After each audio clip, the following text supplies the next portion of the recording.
Good morning. Nice of you guys to drop by. What a piece of junk. What are you talking about? Don't be too proud of this technological terror you've constructed. Look, don't worry. Everything's gonna be fine. Trust me. I don't know what all this trouble is about, but I'm sure it must be your fault. Don't get technical with me. This bickering is pointless. Don't everybody thank me at once. I don't know where you get your delusions, laser brain. I'm glad you're here to tell us these things. How could you even say that? I got a bad feeling about this. Well, come on. Everything's perfectly all right now. We're fine. We're all fine here now. Thank you. How are you? Would you get going, you pirate? Get in there, you big furry oaf! I don't care what you smell. I'm getting too old for this sort of thing. If what you've told me is true, you will have gained my trust. I like the sound of that. Get a shuttle ready. I don't know. Fly casual. Shuttle Tydirium, what is your cargo and destination? Transmission commencing. Hey everybody, thanks for tuning in again to the Shuttle Tydirium podcast. We are the mothership of Casual X-Wing. I'm your captain, Jim Chadwick, also known as Hey Chadwick on the forums. And I have sitting next to me our co-pilot, Phil Mead. How you doing, Phil? Good. I'm good anyway. I would like to say, if you have been aggressively patted down by the Endor Travel Security Agency at the boarding gates, please direct complaints to the ETSA, not us. It's a different company. Some We're of not in those charge of those Ewoks get a little friendly, and they're not. Yeah. Hey, not us. Don't talk. They to don't us. have the same, social mores that we do. Some of those guys tried patting me down, and I'm part of the crew. So, yeah, I've sent my complaints in. Anyways, speaking of complaints, we have Jake Freed. He is our chief engineer. Jake the Break, how's it going? It's good. Speaking of complaints, you're right. I just want to say that it took endless hours to remove all of the, what should I call it? The improvised insulation that we had packed into our overhead luggage compartments, and those are now clear, so everyone can now utilize those. You can put your small bags up there. There might still be some fur, and I'll have J-Bot get to that as soon as I can. Excellent. And J-Bot, speaking of J-Bot, we have our cranky protocol droid, but lately he's actually been pretty okay. J-Bot, how are you doing today? I'm doing pretty good, but then again, I don't really ever get patted down when we go through the security services when we get to Endor, but y'all must be doing something wrong. And y'all's communication skills. I do see you slip them envelopes occasionally, so... I'll just make sure you're not patted down on the way through the gate next time, or you might not be piloting us on the way back. All right. So, wink, wink, nod. Just to bring it up, this is episode 28, which we've been going for like how many months now? 6 months or so? What's 28 divided by 4? I don't know. 7? Oh, pilot. Yeah, I'm a robot. I don't do this math. So that's 7 months of podcasts. That's awesome. 7 months. Like, we started this earlier this year. Just kind of, I kind of grumbled about it for a few months until I actually got off my duff and actually did something. So it's kind of cool. Episode 28. I know I was happy if we would get, J-Bot, you said if we got 5 listeners to the first episode, it'd be a success. Yeah, I think that's where I put the number, right around 5, yeah. So basically 1, 2, 3, 4 of us, and then one random other person that stumbled into the room. And we've actually getting about 1,000 downloads an episode, though it's hard to tell. Like, the longer the episode sits there, the more listen to it. So I think we put them out so fast, it's hard for people to catch up. So yeah, people don't listen right away. So people do eventually. But with downloads, the countries, I'm always interested. U.S. is always number 1, U.K. is number 2, and Canada is number 3, but there's always been that number 4 slot. Who is number 4? And it's going back and forth a bit, and I actually haven't looked at the numbers lately, but Phil was looking at it, and who is our number 4 slot now? It's some weird country called Portugal. Hey, they're not weird if our number are 4 fans. Portugal. Everybody knows about Portugal. Come on, they split the New World up with Spain. Portugal? There's no CH in there. Portugal. So for all our Portuguese fans out there, hell yeah. I mean, heck yeah. Word out to you. So, hello, Portugal. I had no idea we had so many Portuguese fans.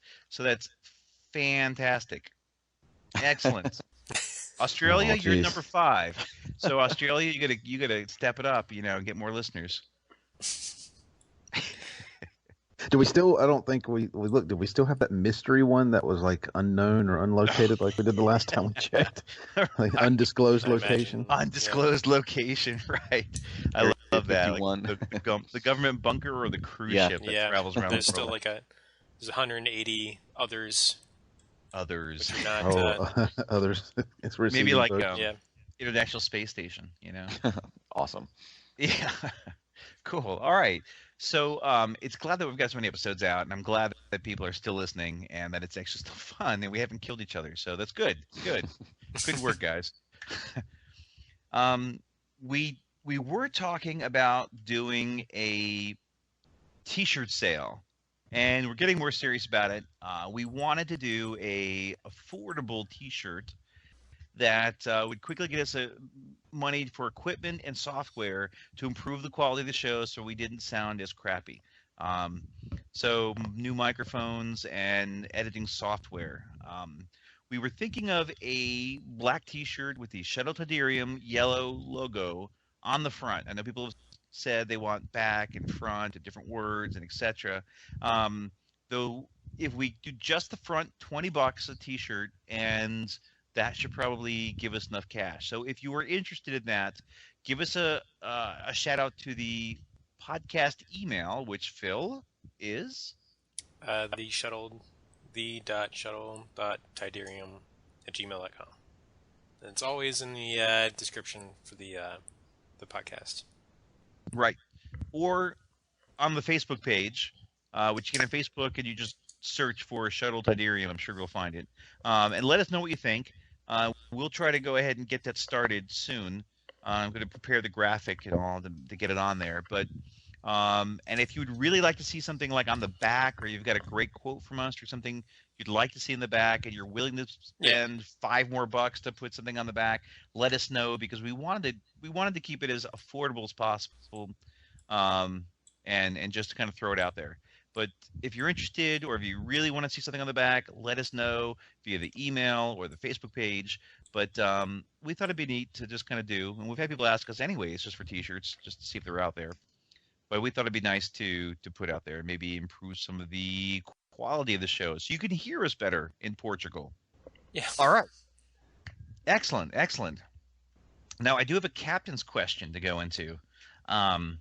I asked before what our favorite pilots were, but I meant at the moment. And so it's been a few months, and I want to ask again. We've had a few waves come out and such, but what are your favorite pilots of the moment in the X-Wing game? Mm-hmm.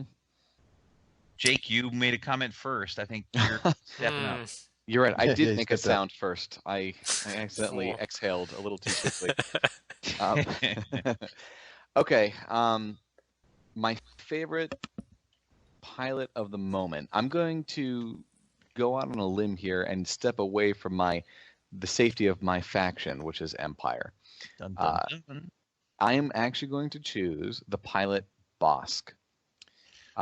So Bosk is obviously scum and villainy. He's the bounty hunter, and he gets to pilot the Houndstooth. And his whole thing is, or his whole ability is that, when you perform an attack, you can actually decide, if you roll any critical hits, if you want to split that one critical hit up into 2 hit results.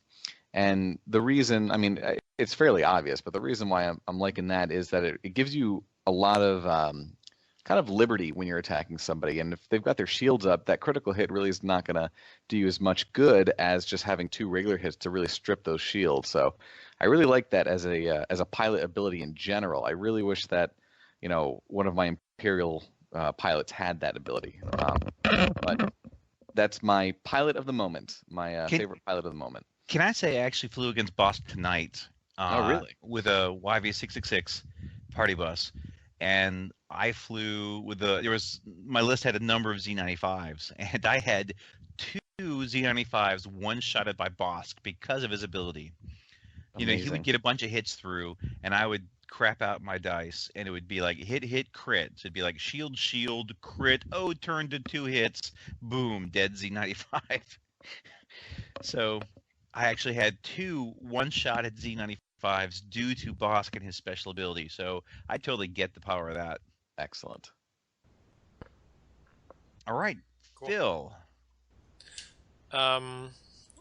I think that my favorite palette to tweak and work with these days is Nien Num. Of course. He's always, isn't he? Yeah, I think that before I probably if you asked me a couple months ago, I probably said Shizor. Because it's usually who I end up working with. But Nien Num has really cool ability. He's just cool as a cucumber in that X-wing. As long as he's shooting somebody, or there's someone right in front of his face for me to kill. As a matter of fact, he kind of looks like a cucumber. If you think about it. I guess cucumber that you might not want to eat. Has he come out yet? Because it was in the new package, right? I've got him. He's out. Oh, okay. When you receive a stress token, if there is an enemy ship inside your firing arc at range 1, you may discard that stress token. Oh, okay, yeah. He was a good jouster. So they actually sold out of all the Heroes of the Resistance at our local store after 1 week. Wow. So, yeah. Because I know someone tonight was looking for it, and it's gone. And I didn't have cash. I think the store owner said he got 20 of them, like 20 sets of them, is what he said. And he sold out of all of them basically in a week and a half, however long it's been out, which is pretty good. Yeah, it's pretty good. I didn't think that set would get that much play, but I guess there were a couple cards in there that everybody had to have. I've been looking at it, and I am more interested in it, to be honest. But I actually tonight just picked up the Special Forces TIE Fighter, or the TIE Fighter Special Forces. From the first order, from the last wave. I finally was able to scrape up the cash, and I got it. I was pretty happy about that. So, woohoo!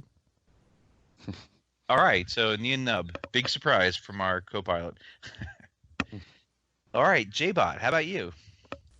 Well, Jim will be rather familiar with this guy. Yes, I saw. I was able to. I had our local store does like a punch card sort of thing. When you spend money, you get. I guess a punch on the card. When you get enough, you can turn the card in for basically store credit. Long story short, I have a buddy of mine who likes to go up there and buy random things at random times. So he had like a dozen of these cards that I just combined and was able to purchase 2 of the Protectorate Starfighters. And so Jim got to learn again, I guess, what the meaning of Finraud means. The verb. The verb Finraud. So he is my pilot of the week. Which, because Jim knows how I play. I grumble, I complain, I assume I'm going to lose pretty much at all times. That's my gimmick. Y'all should be well aware of this.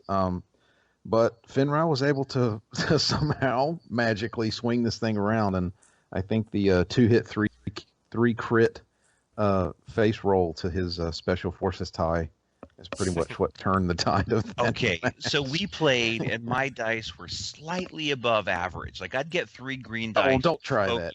And I'd roll, like, evade, blank. I wouldn't even use my focus, but I'd get, like, the 2 evade and a blank. Slightly above average. I put 10 dice into that TIE Fighter and did 2 damage.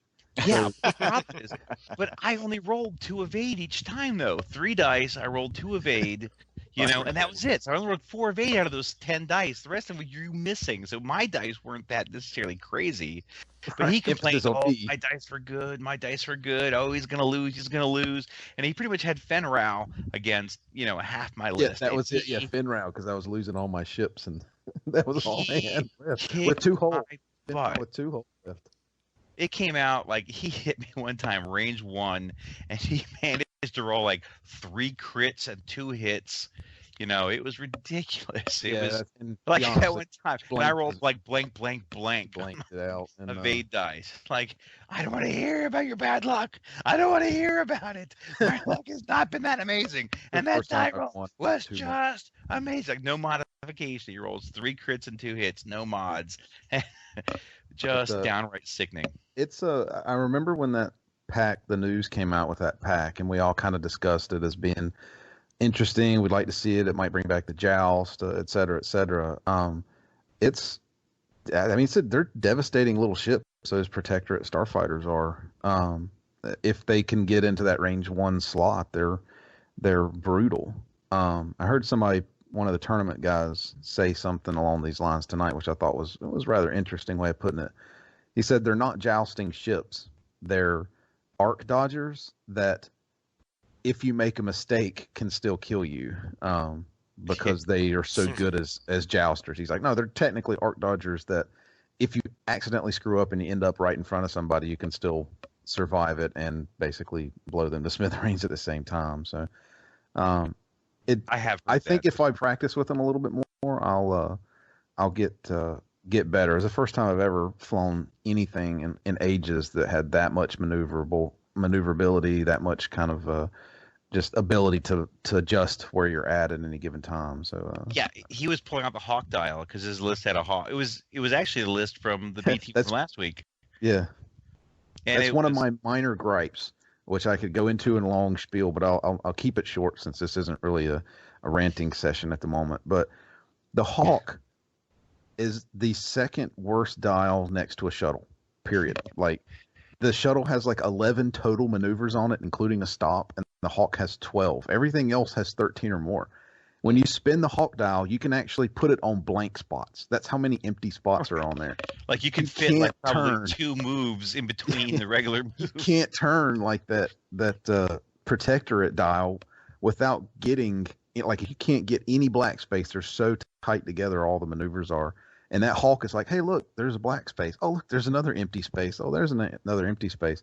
That's what I'm used to flying, is those sorts of things. And to have access to almost double the number of moves was a little overwhelming. So I think with more practice, I could probably get used to it. But this week, Finn Rao, I mean, how could he not be? It was a amazing comeback with a really powerful card, I guess, powerful pilot. Yeah, I've been seeing him a lot. I will say, for my favorite pilot of the moment is Ketsu Anyu. And did I talk before about my Ketsu list, which I don't know if it's a B team, but even somebody tonight was saying that they think they might see this at this local tournament going on soon, or even at regionals.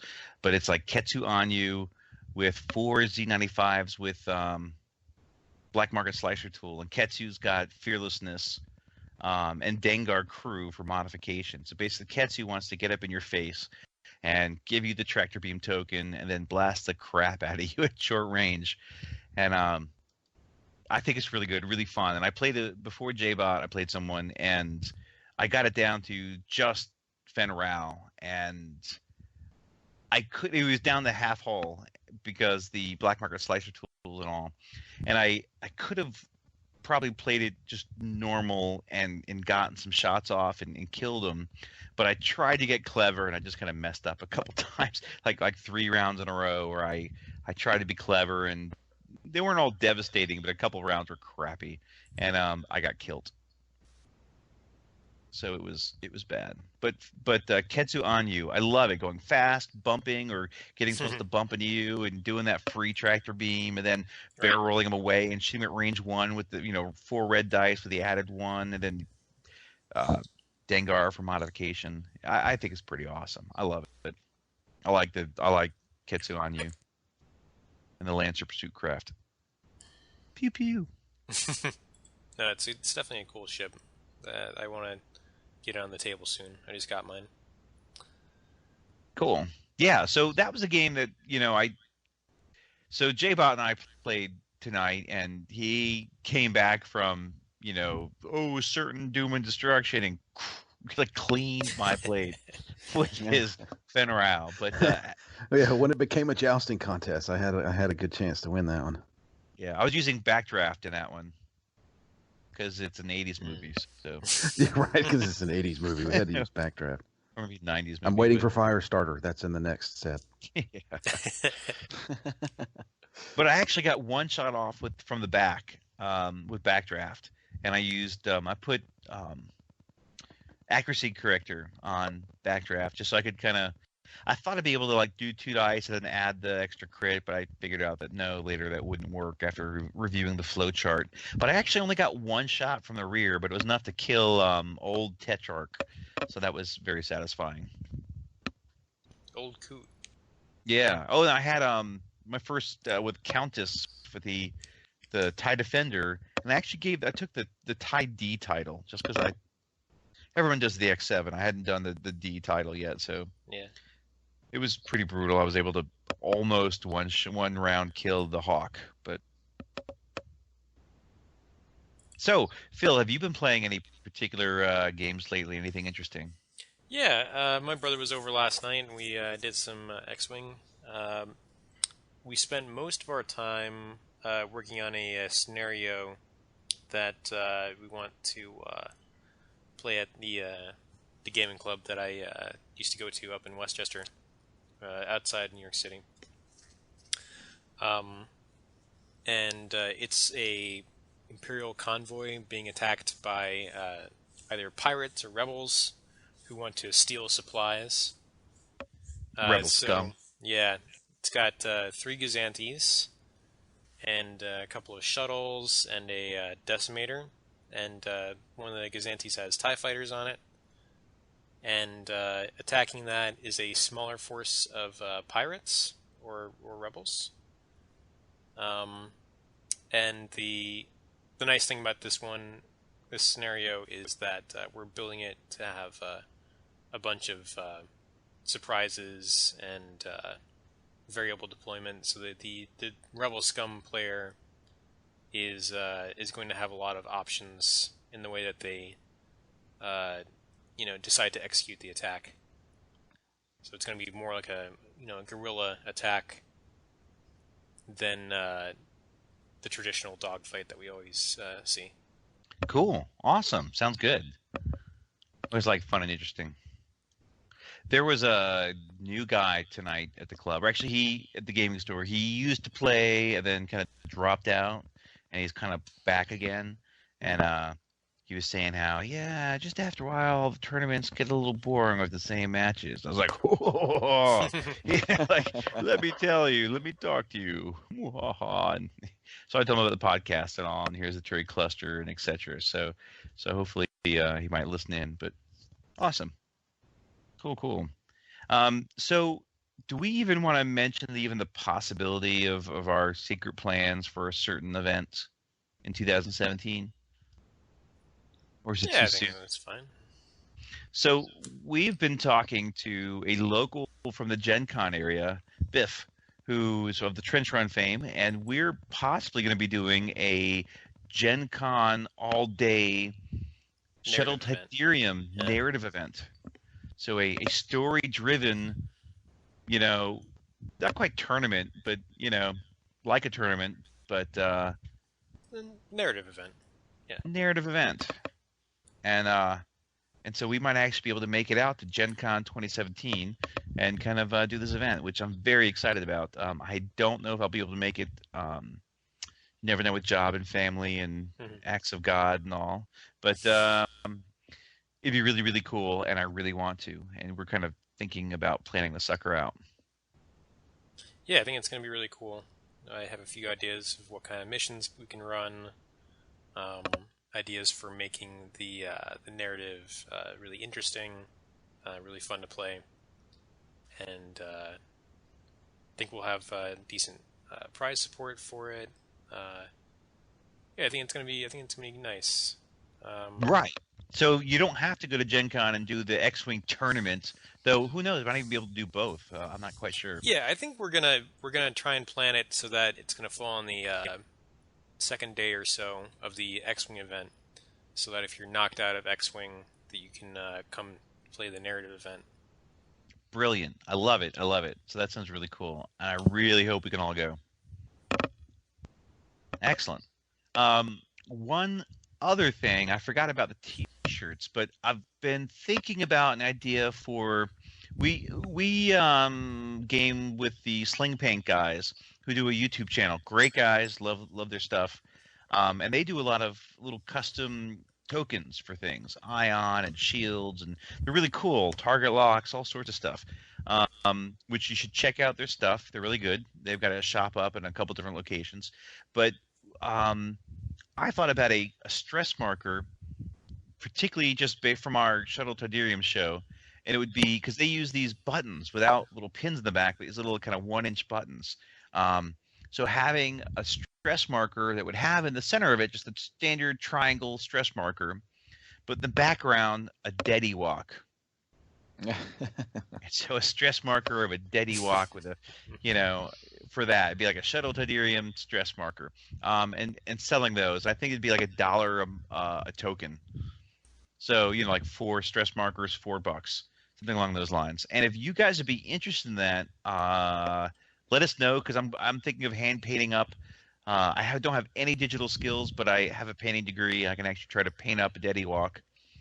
And maybe have Jake, the engineer, or someone try to get it turned into a graphic so we can get those made. So if anyone's interested in those, once again, the Shuttle Tydirium email and the Facebook page.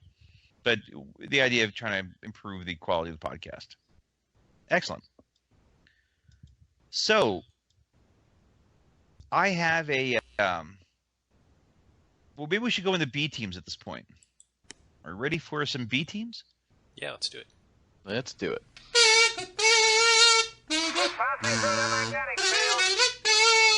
Watch it, you've got one on your tail. Yes, I can hold it. No.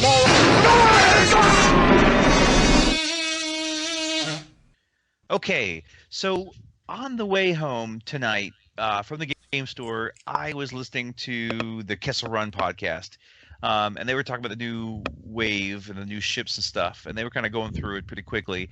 And they said a few things that made me think, and I hadn't really thought too much about some of these crew cards. It was basically the Ketsu Anyu crew card, which is at the start of the end phase, you may choose one ship in your firing arc at range 1 or 2, and that ship does not remove its tractor beam tokens. I thought that was kind of neat, since I like the Ketsu Anyu pilot. And the IG-88D card, where you can kind of share the ability. I started to think about a way to improve the firing arc for the Ketsu Anyu, and I kind of came up with one that involves a bit of a party bus and IG-88B. And so I kind of wanted to call it Cannonball Run, just because I thought it sounded good. But no specific reason, just yeah. Well, the cannon, it involves tractor beam. I mean, that's an '80s movie, wasn't it? So I mean, that perfectly fits in with everything. Is it? Yeah. So the idea is to go ahead and get tractor beams, and then use them in Ketsu Anyu. So IG-88B is the one that lets you, if after you fired you don't hit, you can fire with a secondary weapon. So IG-88B would kind of be one of the standard builds with Veteran Instinct, fire control system, heavy laser cannon, the Tidal IG-2000, and the inertial dampeners. No real surprises there. I did forget auto thrusters, but no points for that now. And then there's going to be the YV-666 with the pilot Moralo Eval, which basically says you can perform your cannon attacks through your auxiliary firing arcs. And remember, the YV-666 has a 180 firing arc, so you pretty much split the base in half, and that's your freaking firing arc. You got a huge firing arc. And loaded with a tractor beam, Ketsu Anyu, IG-88D crew, and Dengar crew. So basically, you go ahead and fire with your main attacks with Dengar for modification, and if you miss, you get to shoot again with the tractor beam. And if you do hit someone with a tractor beam and you put the token on them, at the end of the round, as long as you range 1 or 2 of that whole 180 firing arc, Ketsu Anyu, you keep that tractor beam token there, which is pretty cool. And then also, for the last 13 points, a Z95 Headhunter binary pirate with Black Market Slicer tool. Because that's what the points allow. That's what the points allow. And it can fire in, so if you hit someone with the tractor beam, and they've got the -1 agility, at this point, maybe a little less tokens, because they've already had, how many people shoot at it, then boom, Z95 can fire in with its 2 dice and hopefully get something done. Pew pew. You know what? I think I think tractor beams, no one has really gotten them to work in a high level competitively. I haven't seen them on the table maybe ever. Even, in any other game. Maybe on Vassal once or twice. But you know what I think is going to be really good is when Unkar Plot comes out. Now he's flying a quad jumper in wave 10 or 11 or whatever is coming out next. And his ability is that he gives tractor beam tokens to everybody that he's touching. So he can give out a bunch of tractor beam tokens. But that's only for the ships that he's touching, isn't that correct? Correct. Okay.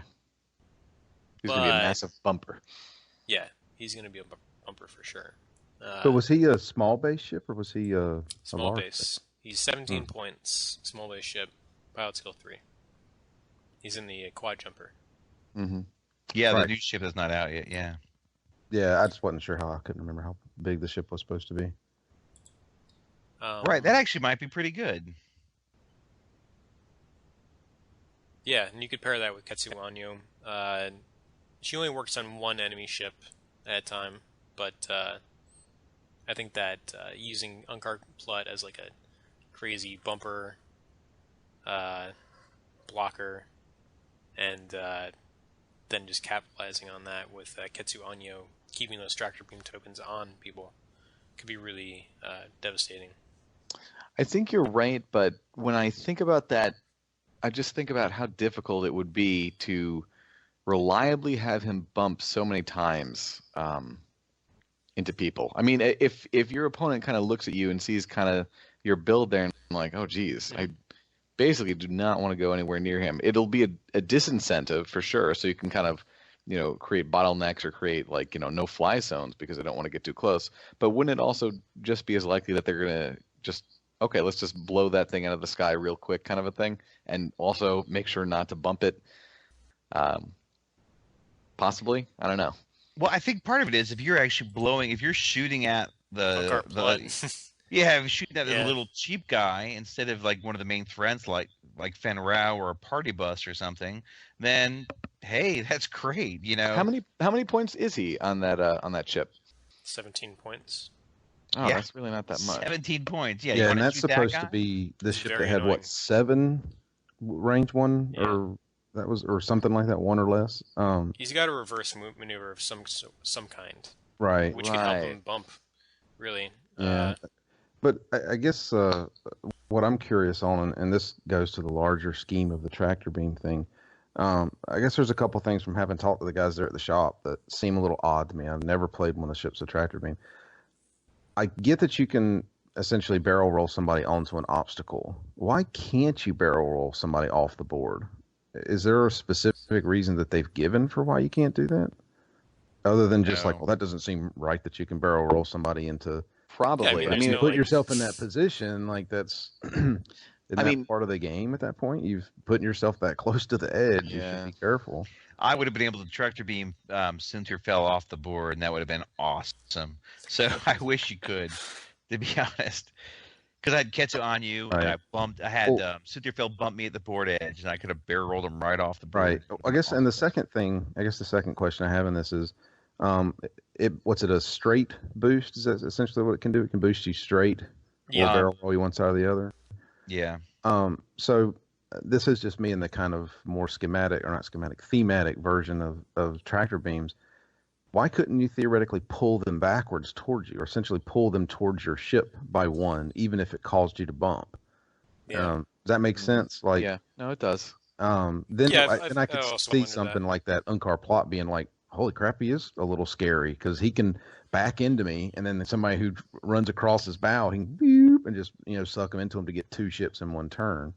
But obviously, I don't think that lets you do that. But I was just curious if anybody had an obvious reason I'm missing for why they wouldn't have allowed that sort of thing to play out. Well, you can do a boost forward, or you can do a boost or a barrel roll, and you can't. Right now, there is no boost backwards, right. So that would it's a boost action, and basically you'd be changing the rules of what a boost can do by doing that. Right, but in general, they're saying they're already kind of adjusting the rule by saying you can make the ship boost, but only use the straight. I mean, to me, it's like it could have easily said on the tractor beam, you can move the ship one range increment left or right or forward or backward. Does that make sense? Like, it seems like that would be easier than saying you can barrel roll them left or right or boost them, but only straight. And they could have just said you can use the move 1 and move them any direction you want to, as long as it's essentially orthogonally from the base itself. Yeah. That would have been interesting. Mm-hmm. Yeah. I wonder if they even thought of that. Maybe there's going to be a new card where basically someone else. It might be an upgrade to that little ship. Well, maybe you can barrel roll someone backwards, or you can tractor beam someone backwards. Maybe it's a special pilot ability. We shall see. Dun dun dun. Get to work, whoever's listening from Fantasy Flight. I'll get to work on that. All right. So that's my cannonball run. Maybe not super amazing or whatnot, but I just like the idea of trying to have Ketsu Anu with a wide berth YV666 to try to get to her ability to kick off. Because it's not like you're wasting a crew slot when you've got 3 of them. So that was my general idea. All right. So, J-Bot, did you have a particular B team? Yeah, it was mentioned. What I guess to go away from the 2 tactical experts on our team who know all the cards and all that stuff. If perhaps I could piece together an epic list.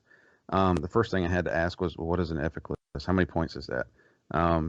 So Jim said 300. I'm going to go with that as my number, and go ahead and say that this is not a finished idea. It was more me throwing things against the wall because I do not have any of the epic ships in my collection.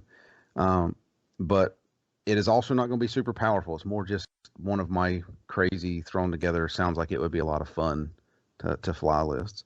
Now, is an epic game played on the standard 3x3, or is it played on usually a larger 6x3? Yeah. Okay, that's perfect. What I want to do, because I love them, is I want 2 CR90s, and I think I can work the points out with the 2 CR90s to get them right around 100 points, a little over 100 points apiece. Because they're minimalist ships, but I would, because I mentioned it in the last episode, I think it was last episode, I want ion cannons on both of them, the ion cannon batteries on both of those. I think they're 5 points apiece. I don't have the list in front of me. 5 or 6 points apiece, but I'd like to have that on front and back if possible. I'll let you guys who are points experts yell at me when I do something wrong. But I'd like to have one of those on front and back, and essentially for both of these ships. And I know this sounds strange, but this is my cobbled together list. And as a Hawk fan, I would essentially like to use the remaining 75, 80 points to put together 3 Hawks. And this is where it gets a little funky for my list. I want all 3 named Rebel Hawks. So you essentially have one Hawk that lets me change a pilot skill of a ship to 12 for combat, one that lets me take a stress to increase the attack value or primary attack value, I can't remember, by 1 on a ship within a certain range. Just attack value. Yep. And then one that lets me essentially dish out foci. And what I was thinking, this is where I got into kind of the dual ideas, depending on what I'm expecting to play against. If I'm playing against another epic list with actual epics on it, not just a whole bunch of cannon fodder to overwhelm me with small ships, I would probably consider putting TLTs on the 3, and that comes down to points. That's where you start to get a little funky with points. But if it's not, if it's just for me to put fun, I'd actually put auto blaster turrets on all 3 of them, and they would be the point defense for the ships. So they would hug the big ships, the CR-90s, and essentially fill that gap of range 1. That's a giant hole in the ship's firing arcs. Oh, so, yeah. Because the ion cannons are 2 to 4, the primaries are obviously, I think they're 3 to 5. You have this giant donut. I mean, it's a giant donut hole on these things. And with the Hawks, they're obviously slow enough that they can stay with them and not get run over. And with those 3 kind of combined skills, I can make whichever of those guns I need to fire and have a very good chance of hitting. So if I need to make the primary on one of the two CR-90s have an extra die of damage to punch through something really hard, then I can do that. I can also pass foci over to whichever ship I think needs it. And obviously there's the opportunity to make one of them a 12 so that it gets that first shot. Right. And it's a very simple list. There's not a lot of ships in it. It could be easily overwhelmed by somebody who just took 300 points of small ships. And if we were going that route, I would just go the cheesy. I want a lot of K-Wings with a lot of missiles and TLTs, just because I like K-Wings. And I think it would be fun to just see the giant bomber wing of K-Wings coming across in a nice skirmish line coming across the field. Whatever gets in range first is going to get obliterated. But for fun, what I like is the idea of just having 2 large ships that can essentially rove at the back end of near my deployment zone, and if they need to, essentially do a U-turn along the far end of the map, and have these Hawks essentially as the escorts, keeping them with that first shot, with that making the shots really good and really damaging. Like I said, it's not perfect. I haven't worked out points, and I think there's room to put crew in there, some crew on the actual CR-90s to make them more interesting, like the repair droids and things like that. But just as a general idea, I think that would be fun. Cool. Yeah, sounds good. Yeah, really good. Awesome. Excellent. Yeah. All right. Now, with that, we can probably go into our main segment for the night, which is news. We need to have a news, probably a news little intro music thing, since we tend to actually cover it quite often, doing once a week. But we kind of delayed on this because we had 2 news segments come out. We covered 1 or 2 items in a row, and we kind of like, you know what, I want to go back to the CR-90 campaign for a bit. So we put a delay on this particular news article, but they didn't actually come out with another one. We think we'd do 2 in 1 week, but they foiled us, left us hanging. So, what is the name of this particular article, Phil? Fanatical Devotion, I believe. Yes, and it is covering which particular ship? The Upsilon-class shuttle? Upsilon. Upsilon? Upsilon. Oopsie-daisy-lon shuttle.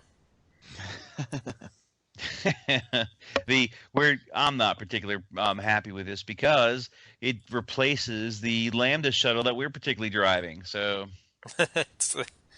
just remember, it'll never truly achieve top speeds like our Lambda can. That's right. It'll never fully replace it, especially with that wingspan. It can't really fit in all the same cargo docks. Jeez, the batwing. Yeah, the batwing. So I will say that after reading this article, I am warming up to it a lot more than I was before. I think reviewing it, I'm like, the Batwing, what the heck? Crotchety old man. But all right, so maybe we should go over what are the specs for the Upsilon Batwing. So Jake, that's in your department. Okay, sure, Jim. So I'd love to tell you the stats of this Upsilon-class shuttle. So we've got this very large shuttle. It has 4 attacks. It's got 1 evade. It's got 6 hull and 6 whopping shields. It can do a focus. You can get a target lock, and you can do a coordinate action with this ship. which is pretty cool because we haven't really seen that before, other than Epic, if I'm not mistaken. Yep, it is an epic maneuver that is moved over into regular X-Wing. So if for those who aren't familiar, when we talked about last week with the CR90 campaign and Biggs, so the coordinate gives an action, free action, to another ship in range 1 or 2. So we had Biggs do a focus, but he had R2, F2, and then the CR90 did a coordinate, which gave him a higher agility. So it was 3 green dice with a focus action. There you go. Yeah. All righty.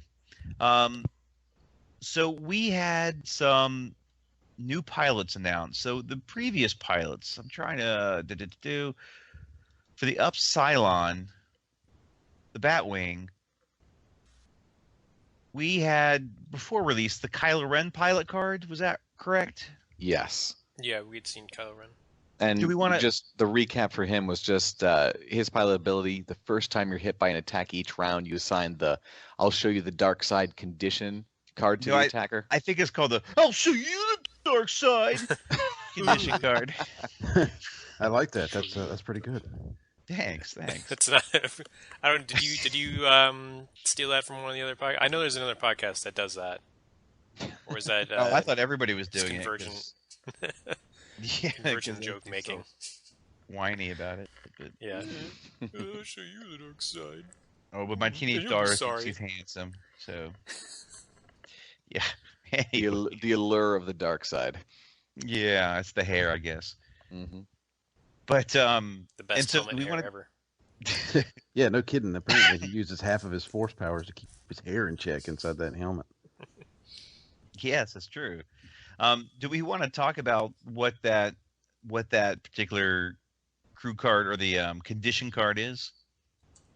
For the I'll show you the dark side. Oh yeah. So basically, the I'll show you the dark side is a condition card, and we went into conditions a little bit in an earlier podcast, but basically it's Fantasy Flight's way of bringing a little bit more Warhammer 40K rule books to the tabletop of X-Wing. No kidding, jeez. Adding a reading comprehension element to the game. Exactly. So in any case, I'm putting my bitterness aside, but so I'll show you the dark side. So when this card is assigned, if it's not already in play, the player who assigned it searches the damage deck for one damage card with the pilot trait card. And you may place it face up on this card. So the card being, I'll show you the dark side. I'll show you the dark side is actually a conditioned card. So you put that one damage card on this card. And then you shuffle your damage deck. So when you suffer critical damage during an attack, you are instead dealt the chosen face-up damage card. And then when there's no damage card on this card, which is the I'll show you the dark side card, then you remove it. Everybody clear? Yeah, so that's. Let me just bring up my rule book real quick and see if the codex. Where does this fit into the flow chart of? Yeah, it's pretty much. Yeah, you put a critical hit on this card. You pilot. You put a condition card on your enemy, and it lets you give them a specific critical hit card the next time they get a critical you get hit. to choose the critical hit, which is pretty cool. Yeah. I mean, it could really screw up an enemy list. Mm-hmm. Yeah, I was looking at some of the crits, and I think there was one that was something about like you had to go straight or something along those lines. But that's not a pilot card; it's a ship card. I thought it'd be really cool if you could force one off the board because you had to make him go straight. But I that's not the case. So unfortunately, but I thought it'd be really cool. But there are some pretty neat ones you can do. I mean, there's in the original damage deck. There was a card that makes you discard a secondary weapon if you have one, and that could be really nasty. Oh yeah, I forgot all fighting. About that. People still use that damage deck sometimes, so I don't think they should, but yeah, they do. I think they should have. They a few vocal minority, and they're like, oh, we better back down. It's like just deal with the new deck. What did they change about it? I thought it was if you owned it, you're supposed to use it. Well, they were going to say, yeah, you had to, but then they backtracked and said, well, you can choose. It's now part of the strategy of list building. Mm-hmm. Yeah. Just lame. Because they improved it for a reason. Anyways. But, all right, so let's get off that. That's all old news. So let's see, who are the other pilots? We have Kylo Ren, and then do we want to talk about the next highest level? So Kylo Ren is at pilot skill 6, by the way. Mm-hmm.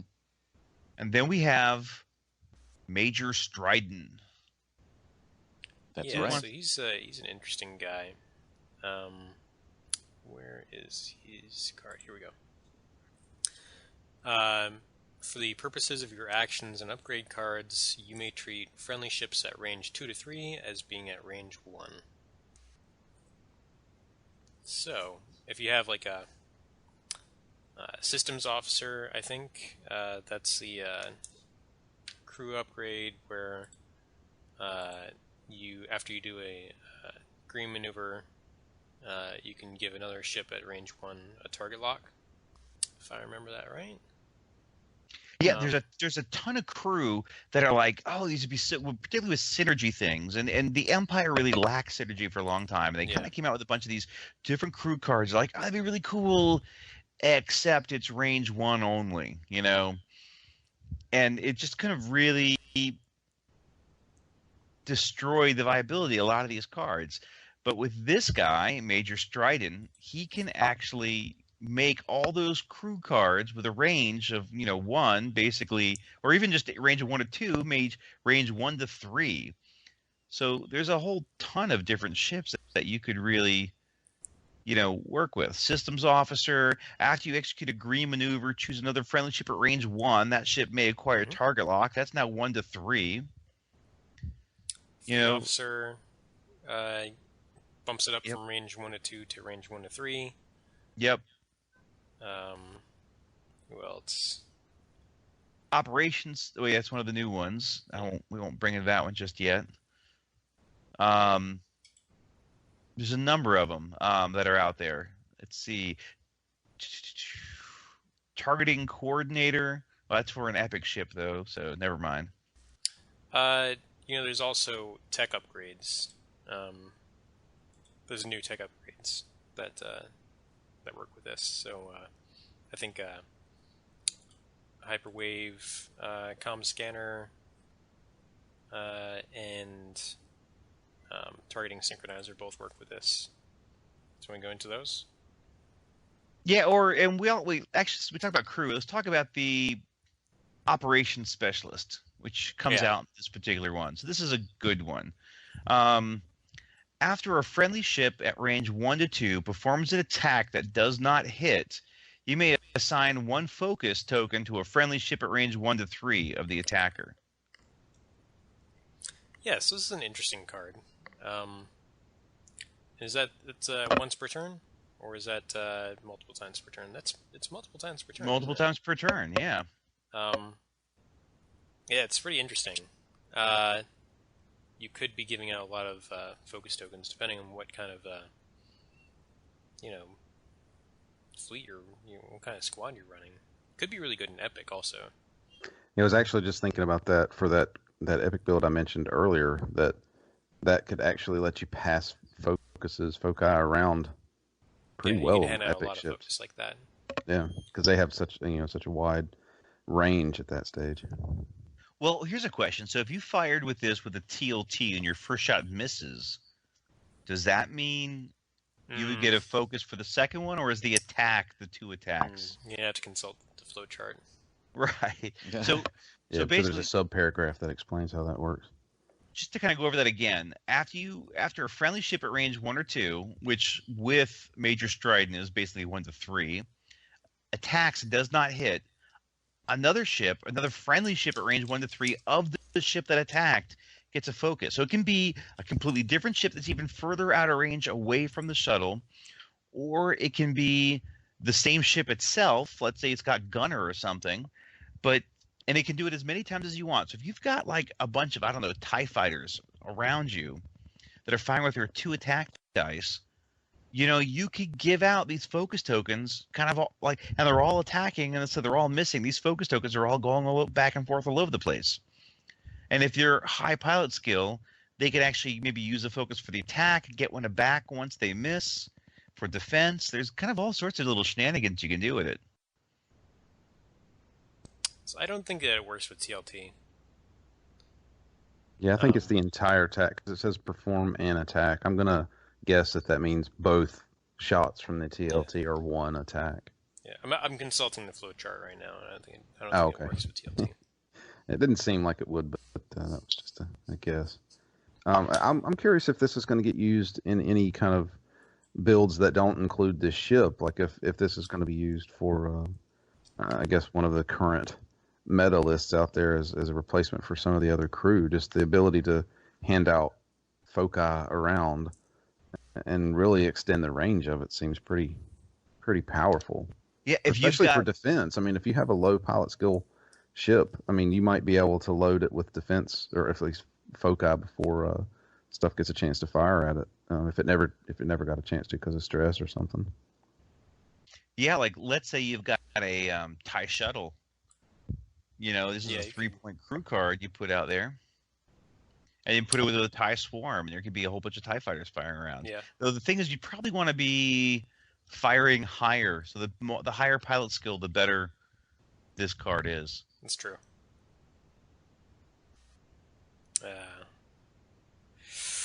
Now, isn't there another crew card that came out, or was that a tech card?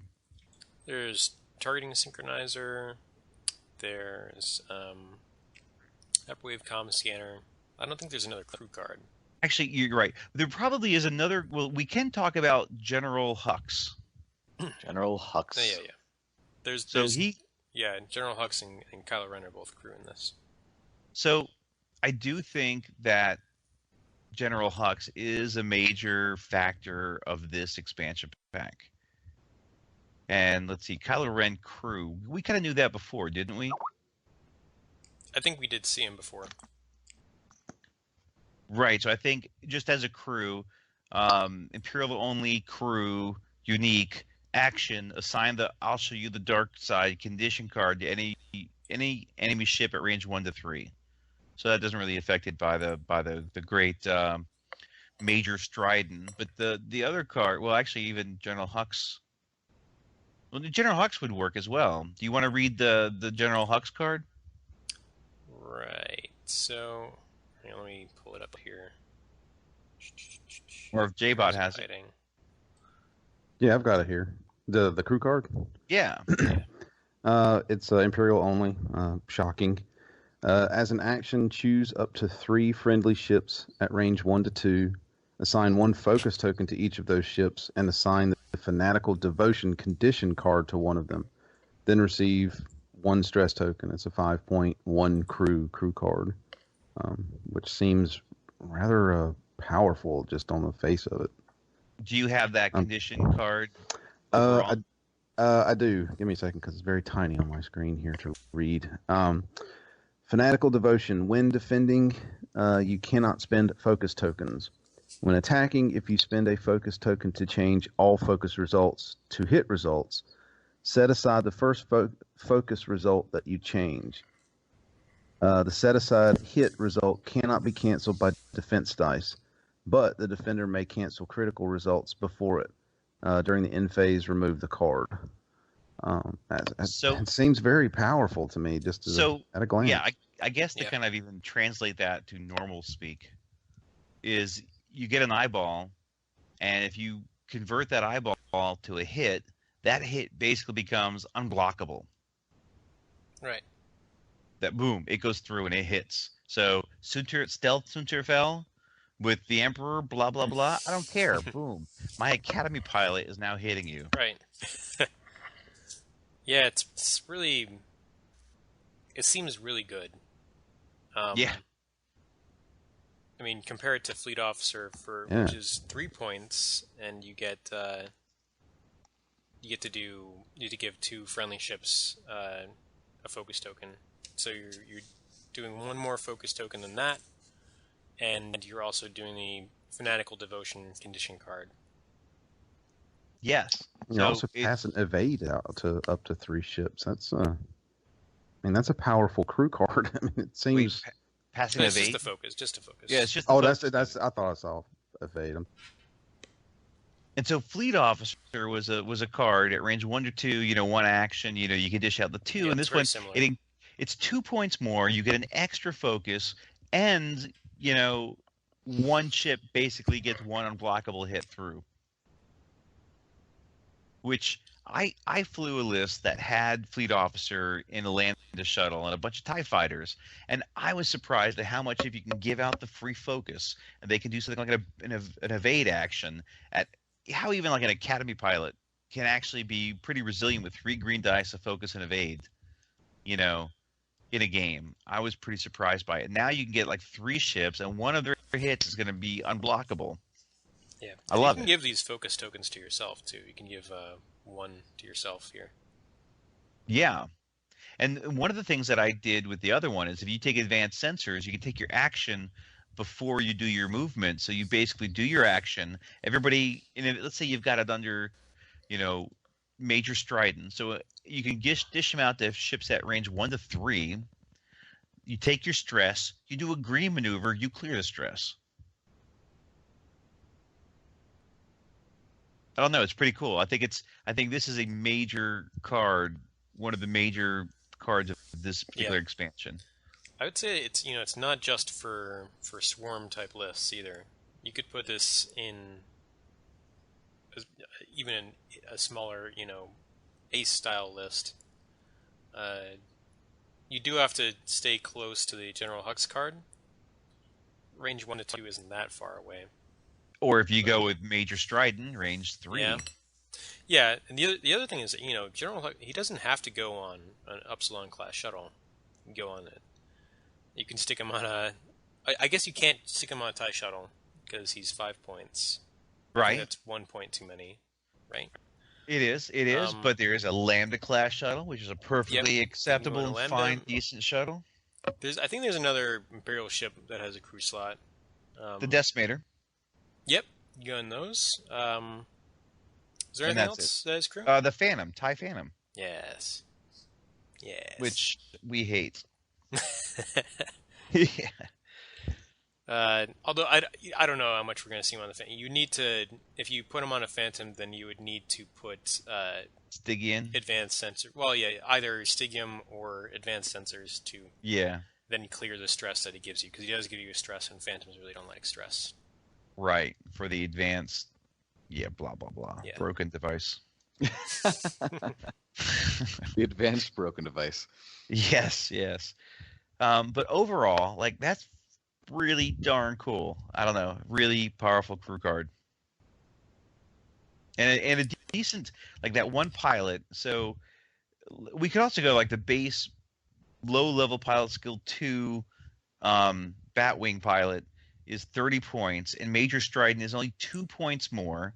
And so he's got 2 pilot skill and that ability, which takes all these different crew cards that aren't that great and makes them pretty good, pretty powerful. So that's pretty impressive. Yeah, it'll be interesting to see what kind of dial the shuttle has. Yep. Did you want to talk about some of the tech that comes out that he's also good with? Yeah. So let's go.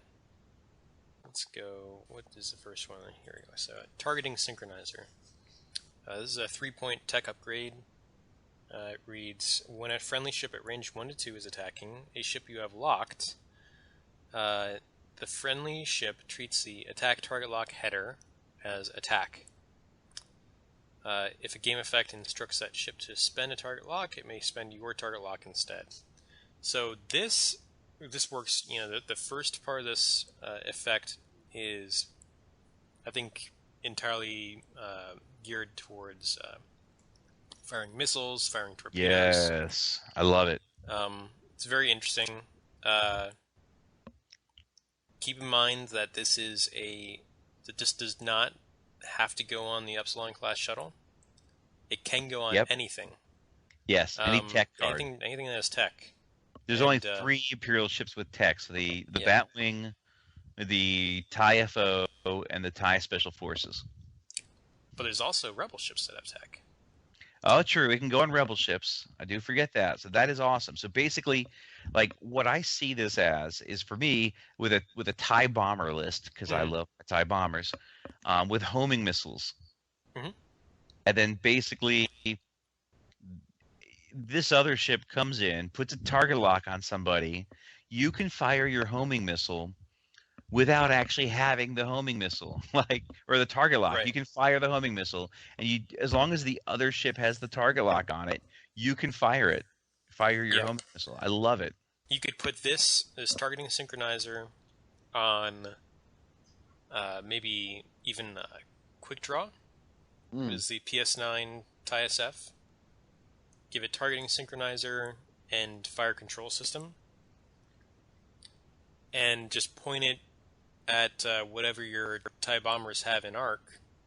Fly a bunch of TIE bombers with homing missiles or whatever else you want in terms of ordnance to give them. Attack your target with quick draw. Acquire a target lock after attacking for fire control, and then everybody else can just unload homing missiles, torpedoes, whatever. And you can give them guidance chips, and they can take focus actions. So you could potentially have crazy alpha strike capability with this. Well, the one thing is all torpedoes require you to spend the target lock if it has a target. If it requires a target lock, you have to spend it. So you get one ship with a homing. Yeah, so homing missiles. But would work that's best. Still not bad. I mean, still if you've got one ship, if you've got Wedge with a proton torpedo. Actually, hold on. We're figuring that the friendly ship that you're affecting treats the attack target lock header as attack. So, does that make you? So if you have just an attack header, it means basically say attack. You say I'm going to do an attack. It doesn't mean only primary. It just means basically it says, I'm going to attack them. Right, but if you're firing a proton torpedo against a target that has been target locked with a targeting synchronizer, do you have to discard the? You do, because it says if the game effect instructs the ship to spend the target lock, you spend your target lock instead. Yeah. But sometimes it's worth it. Let's say Wedge is there with a focus, and he can use somebody else's target lock, fire his proton torpedo with the focus, in guidance chip or something at a target and kind of just destroy it. But another ship that's even better, I think, is, let's say, it's even mentioned in the article, Epsilon Ace, the TIE FO fighter. This is a PS4 fighter, but basically, while you do not have any damage cards, treat your pilot skill value as 12. So you move into your actions at PS12 after freaking everybody. Grab your target lock. The rest of your TIE bombers with their homing missiles can just launch away at wherever you target locked and light them up. Yeah, that works too. That is a very good card. Now, targeting synchronizer can also go on that's tech, so never mind. So it's FO, Special Forces, and the Batwing. And T-70s. T-70s, yep. I forget about those ships. Yeah, it's a very interesting card. The other tech is Hyperwave Comm Scanner. This is perhaps even more interesting. So this reads, at the start of the Place Forces step, you may choose to treat your pilot skill value as 0, 6, or 12 until the end of the step. During setup, after another friendly ship is placed at range 1 to 2, you may assign 1 focus or evade token to it. That's 1 point tech upgrade. Pretty good deal for 1 point, potentially. Yeah. So I think what's really cool, this being used in conjunction with the next pilot. So, Jake, do you have the next pilot up? Yes, indeed. So, let's see, Mr. Lieutenant Dormitz. So for him, we've got during setup, friendly ships may be placed anywhere in the play area at range 1 to 2 of you, meaning 1 to 2 of the shuttle.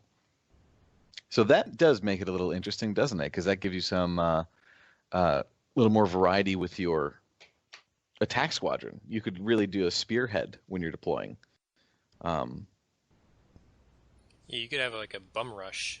Yeah, like just to one side. If I guess that actually could be pretty interesting. Yes, and so not only that, but put in, let's say that Dormitz has hyperwave comm scanner. So basically, you go at, let's say, I don't know, PS0, then you've got a bunch of, I don't know, TIE bombers or V1 pilots or something, and basically they can be placed within range 1 or 2 of after you deploy, so they can go at like range 3 basically. In the deployment zone, they get a free focus or evade. Let's say a focus. They want to go full speed 5 ahead, grab a target lock, and they can fire with a focus and the target lock. Like on turn 1, get like turn 1 alpha strike. And you modified. Using the hyperwave comm scanner, you could deploy it PS12, so they can't like get out of your way in their deployment. You can deploy right in their face. With that, the other ships would also pretty much have to have the tech for hyperwave comm scanner. But let's say you've got Lieutenant Dormitz, and then you've got some special forces TIE fighters that take hyperwave comm scanners. So you could deploy at PS12, and then stick those suckers out at range 3 deployment zone. They can go full tilt with a focus already, grab the target locks, and fire. Basically like. They can do probably for those points. I'd do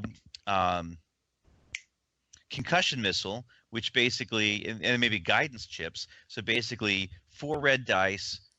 They get a focus for their attack modification. 1 blank gets modified to a hit, and then guidance chip changes 1 extra blank into a hit.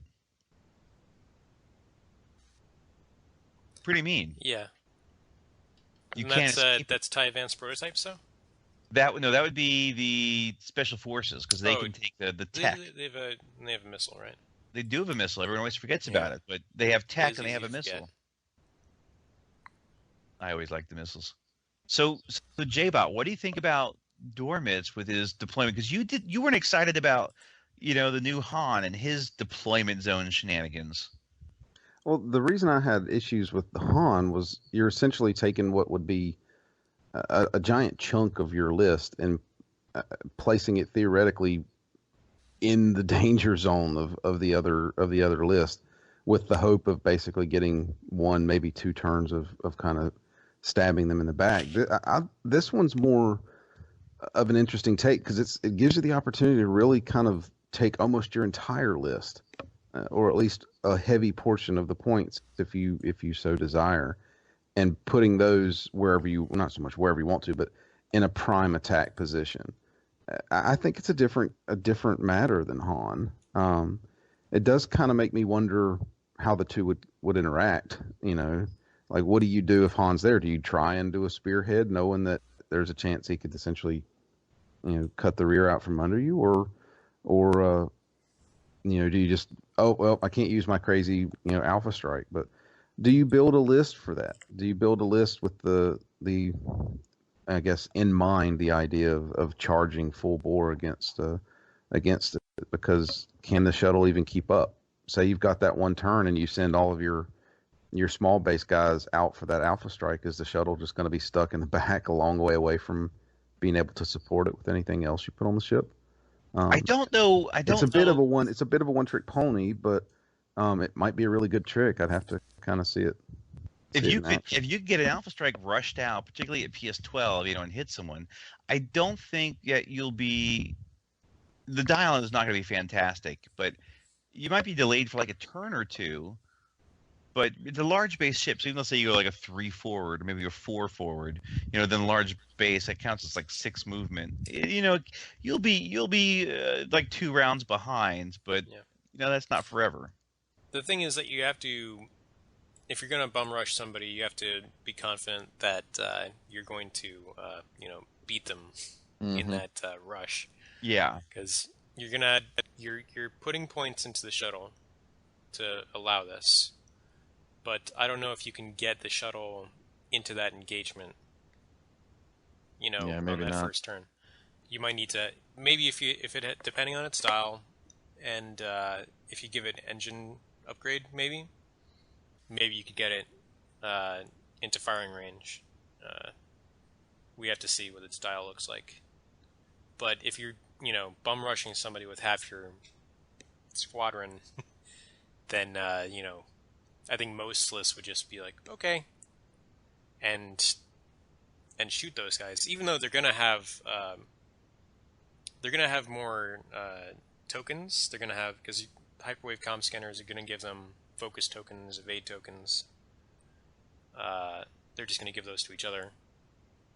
But it's gonna be half or a little more of your list facing down a full enemy list. Well, yeah, it'll maybe be like 3/4 of your list facing, but depending on the deployment, potentially their whole list. But... Yeah, well, more that's than 3/4, because that shuttle is going to be at least 34 points for drones. Yeah, I mean, you're looking at that plus whatever the cost of just the 31 points, just those upgrades to get that one Alpha Strike. It's a risky maneuver. I mean, I'd like to see what happens, but if your opponent knows it, I would expect that they're going to prepare for it. This is just a guess. You're not going to fly a formation. More than likely, you're going to try and have your guys separated enough that if they do pick somebody out, they can't really spread the attack. They have to focus on one ship. It's an interesting dilemma. I don't know why you'd ever want to set up at 0. It seems a little odd to me. That is odd. But well, I'm not an expert. Maybe somebody's got a trick there that I don't know about, but I don't know why I'd ever want to set up first if I've got this as my idea for a list. The trick would be if you've got someone that, let's say, does not have the tech slot. So let's say you've got a bunch of academy pilots. You could have, a whole bunch of academy pilots start out at range 3 of your deployment zone,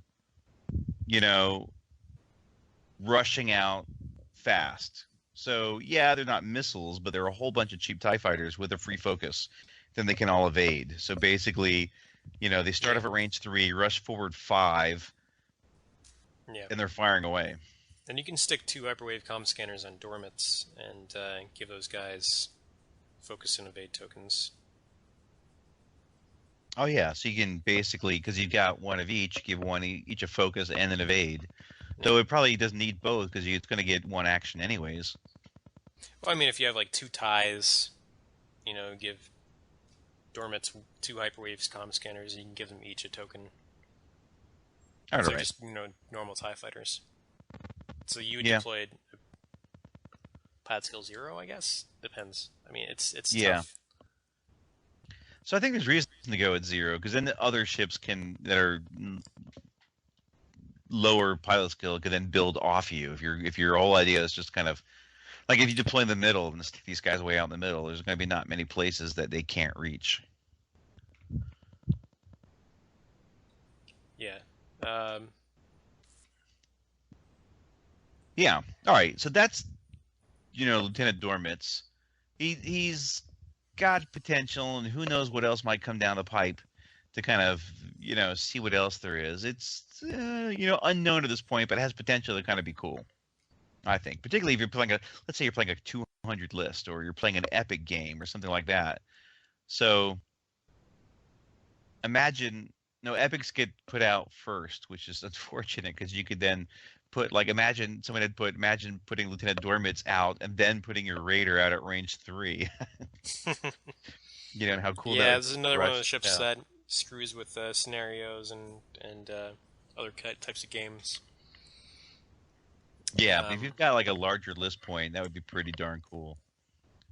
Yeah, he definitely is trouble for scenarios.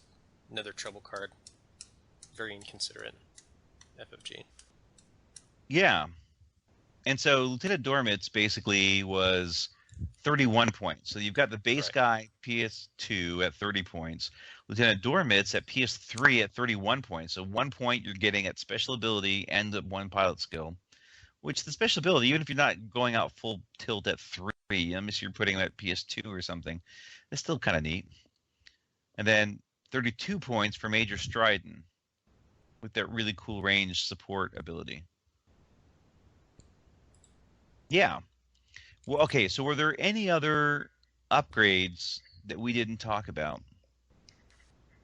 Let me see if there's anything in the spread that we didn't... I mean, it comes with ion projectors. get excited about that.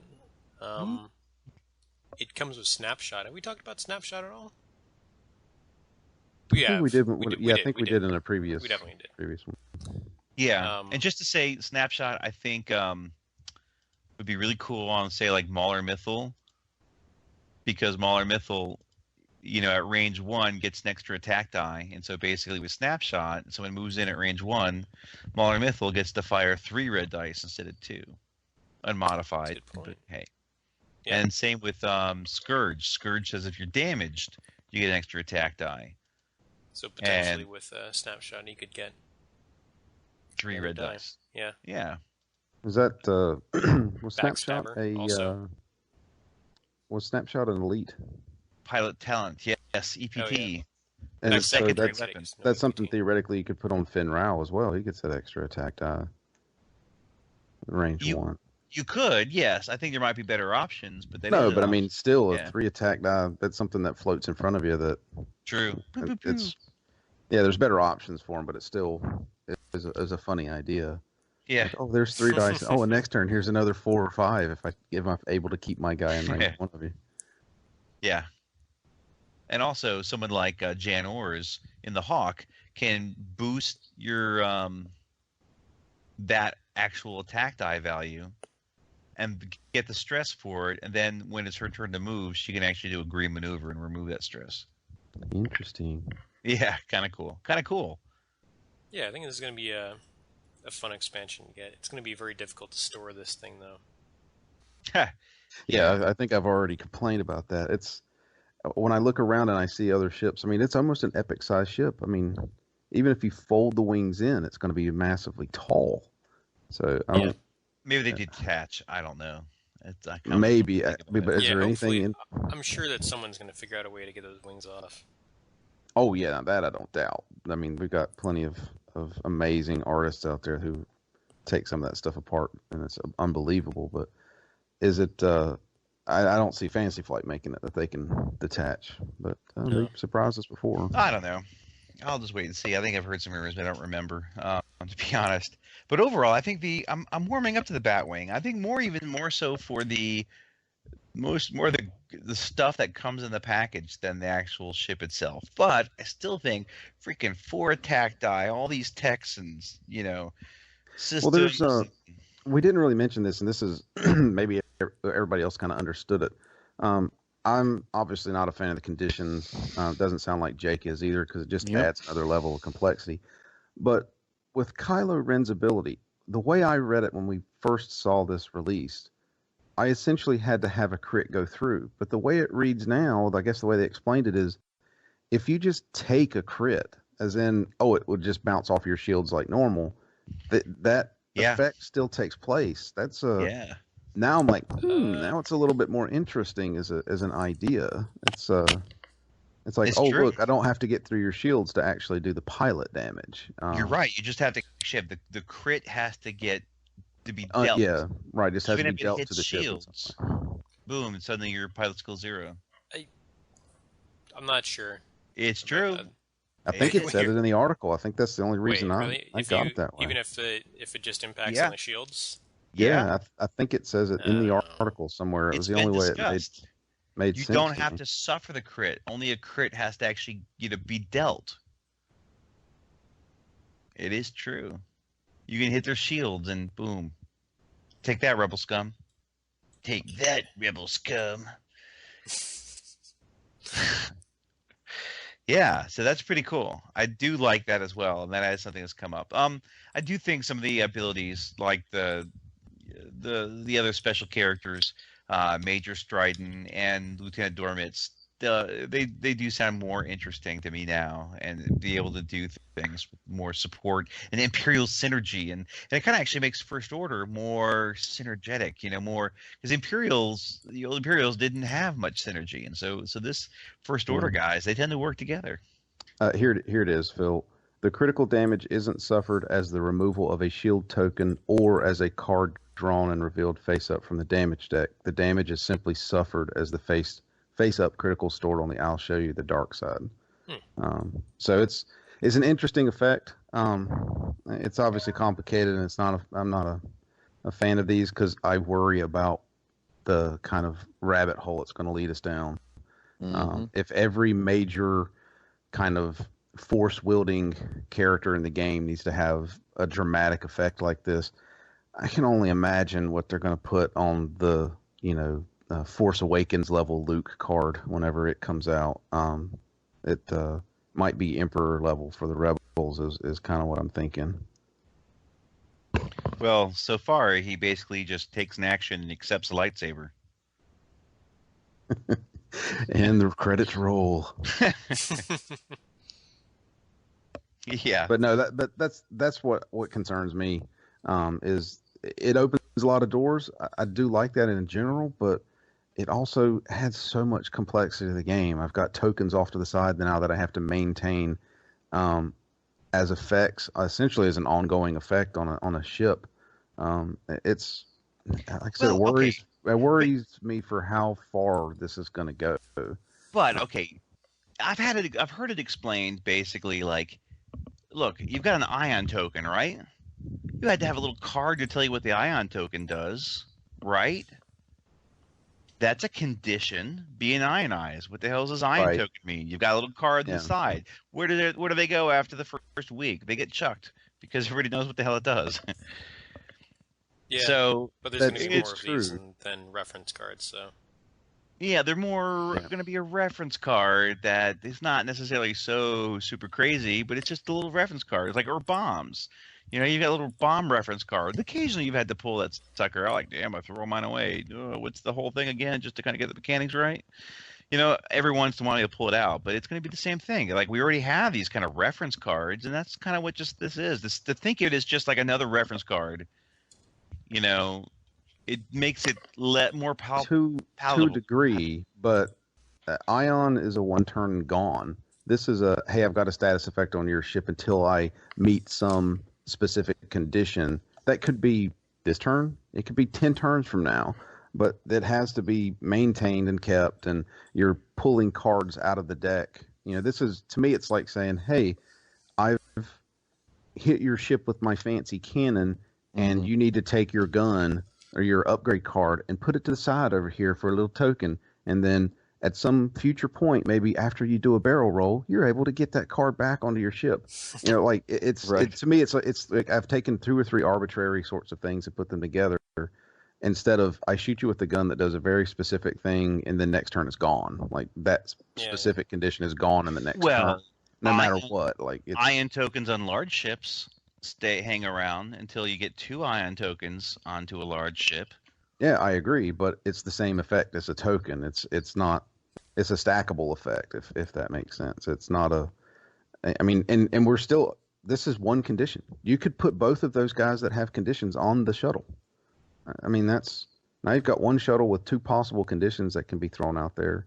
I mean, it starts to get messy, and then there's the ones that we've already seen from the scum side. I mean, it can get messy on there with conditions, and it opens the door to who knows what. I mean, at this point, they're making up conditions that are really starting to mess with kind of the general effects of the game. Go through your damage deck and draw a card. Sounds a lot like go through your graveyard and pick X, Y, Z, put it into your hand. I was thinking about that. How much longer before we're getting to the go through your pile of destroyed ships and put one back onto the table in your deployment zone? I mean, it's a slippery slope is what I'm concerned about. And J-Bet, I have a riddle for you, which you'll appreciate. What do you call 2 or more condition cards that are stacked together? I don't know. What do you call them? A codex. Oh, that's horrible, but it's true. That's funny. Yeah.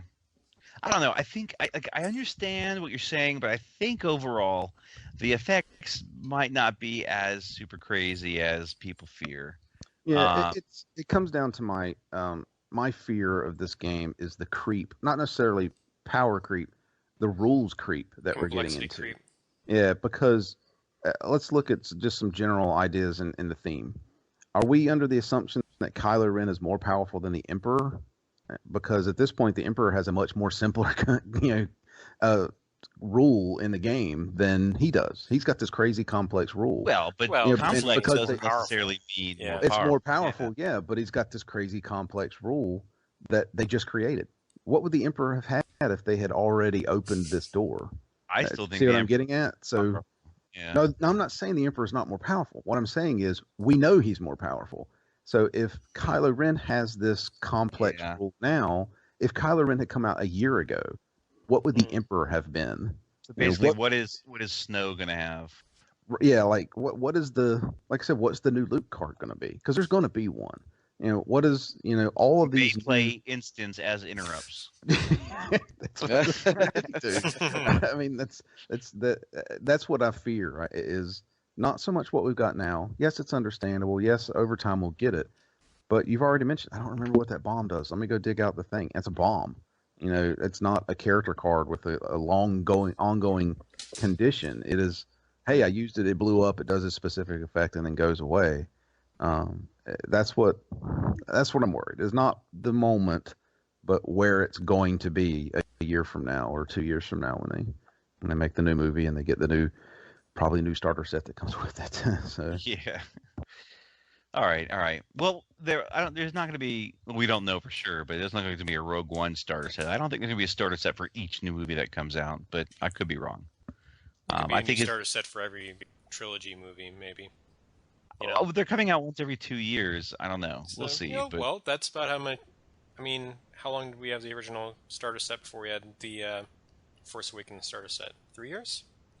It came out in 2012. Yeah. So 3 years. So yeah, right about 3 years. 4 years. Or did it come out in 2005 or 15? But they 15. Also had a lot of stuff to fill that time. They hadn't introduced Scum yet, so they had to introduce an entire new faction into the game. Now we've mentioned this before, they're starting to run dry a little bit on things. But they're getting plenty of new ships from Rebels and from new movies. Right. New movie every year. Yeah, which to me tells me they're going to need a new starter set at some point to come out with something to fill that hole. Sure. I mean, I fully expect a whole new Han Solo next year, a year from now, 2 years from now, all that sort of stuff. Do you think they'll ever introduce a starter set that is not X-Wings and TIE Fighters? You just blew my mind. What do you mean? So, the first starter set was, T-65 X-Wing and two TIE Fighters, right? Right. The Force Awakens starter set is a T-70 X-Wing and 2 TIE FOs, right? Correct. So what's the next starter set going to have in it? Whatever they come out with down the line is. I don't think they're gonna. I don't think they're gonna start cranking out starter sets like crazy. That's my opinion, my humble opinion. They may not make another starter set. But I wouldn't be shocked if they made another one. Yeah, that's where I'm at. I wouldn't be shocked because at some point the FAQ has to become a full rule book. At some point it gets to the point where that FAQ is bigger than the rule book that exists in the starter set, and you're going to, and it's getting pretty close. You're going to need to re-release it, even if there's very little change in the ships. You're going to need to re-release it. You're talking about it's a new rulebook. Well, what about like an X-Wing 2.0? Right. Oh, that's a whole nother discussion. Yeah, that's that's not something you need to bring up at the end of the podcast. Second edition. Yes. Second edition. To be continued. Yeah. Now there was something that was not part of this this expansion, but it was something from the Heroes of the Resistance that was like the one non-released card that someone was talking about in the forums. I was like, wait, what? I had to actually look up what the heck the card was. You're talking about we didn't really talk about it. No, not Trick Shot, but Hotshot Copilot. Yeah, so that's I believe that's a 4-point crew upgrade. 4-point crew upgrade. And it forces your opponent to spend a focus token. I'll read it. When attacking with a primary weapon, so not like a TLT or anything like that, the defender must spend 1 focus token if able on defense. So basically, they have to spend a focus, even if they don't need it. And then, when defending, the attacker must spend 1 focus token if able to. So I see this as like, you see Sunterfell with his stealth, 4 green dice. He's got a focus, he's evade, and the Emperor, and you're shooting at him. He's rolling those dice. He might not want to spend that focus. He might want to save that focus for his offense. Oh, guess what? He's got to spend it. He has to. So that's pretty cool. There's a lot of times. The hard counter to U-boats. Yeah. That's the hard counter. Just in time. Right. But some people are saying, well, yeah, but you'd be probably spending that focus anyway, so it doesn't really do anything. Well, not actually, because sometimes you either roll all blanks or hits or evades or whatever. You don't really roll, but now you have to spend that focus. And let's say if you've got a ship that has, I don't know, 2 crew slot, you can actually put, say, gunner. Okay, pew, pew, pew, pew, I shoot at you. You have to spend your focus. All right, I missed. I shoot you again. Pew, pew, pew, pew. Like some people said that, like whenever I took gunner and I fired at someone, they would purposely not spend that focus token, and only 1 hit gets through. Right. But now they have to spend that dang focus token, and I get that full reroll. Ha ha ha. It's definitely, a good effect. The question is, can you milk 4 points worth of use out of it? And it probably depends on what you're flying it on. Right. I think a high pilot skill 360 ship would have great use for it. So I think there are a number like the Falcon, the YT-2400. I think even someone like Miranda. Miranda doesn't have to have a TLT. Like, what if you just gave Miranda this crew card? She's got 360. Because what is Miranda? Hang on a second. Miranda is worth 29 points only, just on her own. She's got a normal native turret attack at 2 dice that she can boost to 3 if she wants, and give her something even like an ion turret or a dorsal turret to be uber cheap. And then basically the hotshot pilot card or co-pilot. And you could basically be stripping tokens off other people for the rest of your list to attack. Yeah. It's an interesting card. It definitely can have a pretty good impact. I think that you're right in that it's probably best on a big turreted ship. Maybe something that's going to be the target of a lot of attacks. So an enemy ship will attack you and have to spend its focus, whether it wants to or not, and then you can fire back with your main gun, or your supporting ships can fire back and take advantage of that. Yeah. That might be good. So this could be good on like a low pilot skill turreted ship that has decent damage output. Maybe that resistance sympathizer, that's the new YT-1300. That's True. In the Heroes of Resistance. Maybe even an Arc 170 as well, because it's got the dual arcs to get more shots. It's not as good as a 360 turret, but it might be able to pull it off more. Like someone with vectored thrusters or something like that to get some repositioning to ensure you get a shot off to be able to strip it. That could possibly work as well. Now, what was the deal with this card? It wasn't coming out in this set, or was it? Well, no, it was not previewed. It's fully spoiled, so we didn't talk about it.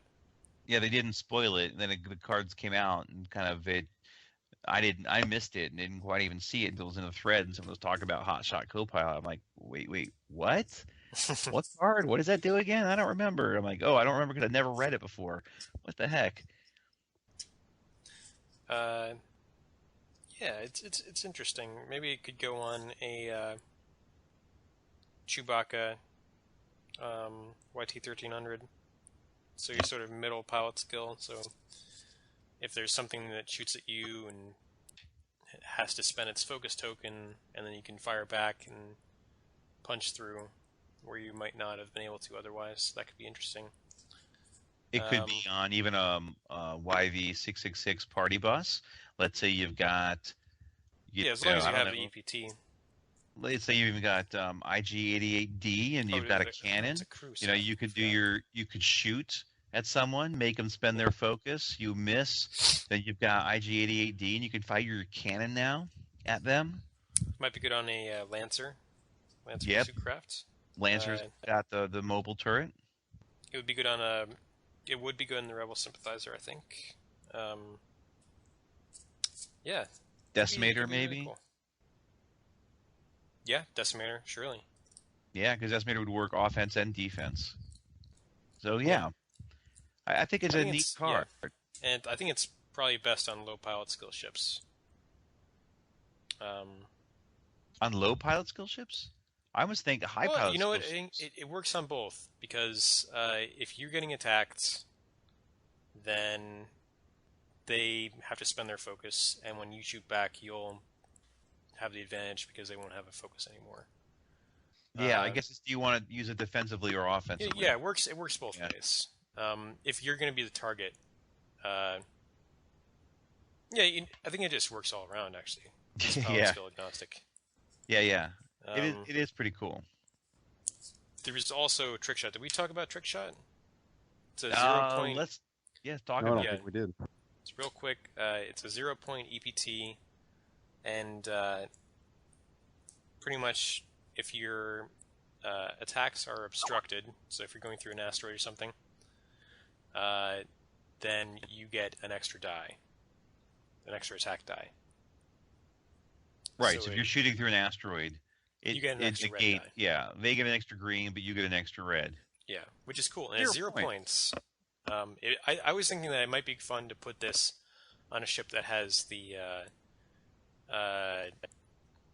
disposable Ewoks that you can toss out the airlock. Oh, toss it out the airlock, yeah. Create a debris cloud, and then, sort of have the advantage firing through that. Yeah. Yeah, it is a neat little 0 point thing that you can kind of stick out there. Like if you've got it's very cheap. Right. That adaptability, a lot of these little things, just kind of throw it out there just because of the why not. Trick Shot, adaptability, and the score to settle. Right. All right. Cool. So I think with that, I think we've kind of run our course. We're almost done with our run to Endor. Do we have any last final thoughts to talk about, bring up, etc.? No, I don't think so. Just once again say if you are interested in the T-shirts, the little stress tokens, let us know because we'll go ahead and get jumping on it. We kind of want to gauge to see how it is, what the interest level is, to see if we could do it. Because I think with the T-shirts we need to sell maybe 50 of them to make it worth it. But we can still just kind of throw it out there and see how it goes. But excellent. All right, everybody. Thanks a lot, Jake, J-Bot, and Phil, for another successful run of the Shuttle Tydirium podcast. Rock and roll. Yeah, forward to another episode. All right, guys. May the Schwartz be with you.